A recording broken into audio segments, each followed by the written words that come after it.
Sorry, didn't see you there. Stuff what I've got in the studio. This! Stuff what I got in the studio! Well, hi there. Welcome back for episode 12. That'll do. This is the Orange CR120, but no one's ever called it that. It's the Orange CR120, I think. Or can we call it the CR120? CR120! At this point, just call it whatever you want. For anyone that's been stalking me like a crazy ex-girlfriend, I did say there would be a special bonus 2 for 1 in this episode. Ooh. What that means is you get this big bad boy on a wobbly, a sugary table. I think anytime equipment is shown on this channel for any kind of episode, it'll be on a sugary table. Sugary is a Scottish word, by the way, I think. I hope so. It should be. Scotland's the best. The 2 for 1 in this episode is, boom, the CR120 from 2013, I think it came out. But I already had something a year before. What was it? It was this! It was the Orange Micro Terror! Ah! This little lunchbox was bought 2013. It was a Gumtree advert. I reckon it was about £70, I think. I'll get onto this. I'll talk about this first. Let's go chronological, small to big. So I bought the Micro Terror from a Gumtree advert. I don't know, I just always wanted an Orange amp. This was the first one I technically owned. I still have it. It's got the one valve in it. If you know what it is, you know what it is. This is not about the technical side of it. I'll throw in some lovely B-roll, some close-ups of all the stuff. Some people use this on their guitar pedal board, like a tube screamer, that sort of deal. Your guitar goes in there, and then your headphone output is essentially your line output to your next pedal. But when I bought this, I just thought, hey, it's a good deal. It was like 70 or 80 bucks. When I went to buy this from a guy in early 2013, sometime around then, I thought this amp sounds kind of rubbish with the power adapter that I've been given. It was for a BT home hub router. Google to the rescue. I realised if you buy a specific kind of laptop charger, that's what the official website said. I'm sure it was 12 years ago. I don't know. It meant higher headroom, essentially more power output. I've said it before, I'll say it again. This channel's not about technical stuff. Just let me play with the equipment. So I go and buy a laptop Toshiba charger. It's in the control room. Who cares? This was cool. The single valve in it. Oh, it's awesome. It drives 4 ohms in a 4x12 cab. It can rock a stadium as long as that cabinet is mic'd up to the PA, obviously. And at that point, I thought, Orange, yes. Valves, yes. But hey, I'm not going to throw it away. I'll place it gently over here. This amplifier came into my life because a phenomenal band called Huxtable, who are unfortunately no more and haven't been no more for about 8 years now. And it sucks. They were fantastic.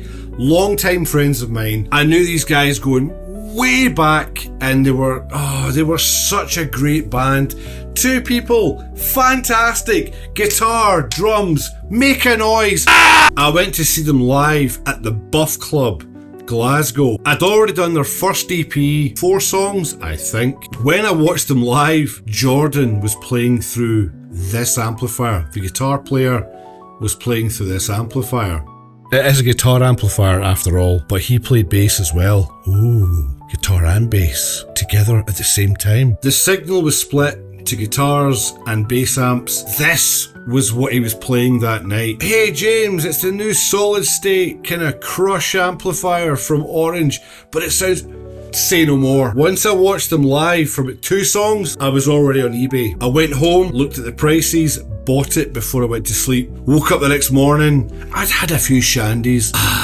and I thought, yes, I've bought a new amplifier. Now this is the thing, £300 for an orange amplifier. And the crazy thing is, when I bought this, immediately after that, they all dropped in price. I've seen one as little as 5 or 6 years ago, going for about £100. This amp is great. It's got that valve punch. It's got...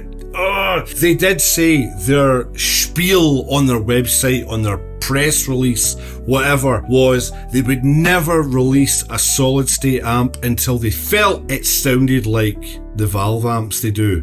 And it does. Everyone loves it in the studio. It's just here for rehearsals. I've used it for recording as well, but everyone uses it every day for rehearsals and they love it. And they do a bass version now. I just haven't got one. You know, it's big, it's orange, it's beefy, it's tough. One thing that really annoyed me was back in the day, the first couple of months I had this amplifier, a speaker cable that was possibly kicked out the way. Bang! So the first input on the back here of the two, because it can power 2 cabs at 16 ohms, it was snapped off. So that's still in there. Hey, I just used the second one. Hey, whatever, fine.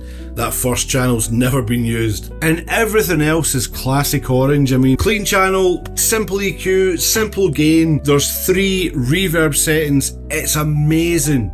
It's basic, simple, sounds incredible. Just like the Mode 4 from episode 2 of this series, this is a solid state beast that sounds like a tube amplifier through and through. And look, speaking of tube stuff, the Micro Terror, fantastic. This thing has a valve in it, can power a 4x12, sounds amazing. Alongside being used as a pedal, it's just such a convenient little amp. Even nowadays with all this digital, like everything's amp modelers, pack this in with a small little cab. You can play an amazing gig with loud volume, crazy chaos, yes! Annoyingly for the Micro Terror, the front power switch came off. Snapped. It's on forever. On. And oh well, speaking of this, by the way, the carry handle for the amp, see the bottom here? See that? The real estate going on there? This is not a coincidence. This fits perfectly on here. I'll show you a better angle. 2 feet in the front, the 2 feet in the back. Oh! That goes perfectly right there. Big Daddy, little baby. Big Daddy, little baby. Thank you to Huxtable. Thank you, Jordan. Thank you to whoever sold me that dead cheap. It's all flawless. It's all worked. Apart from things breaking off the front.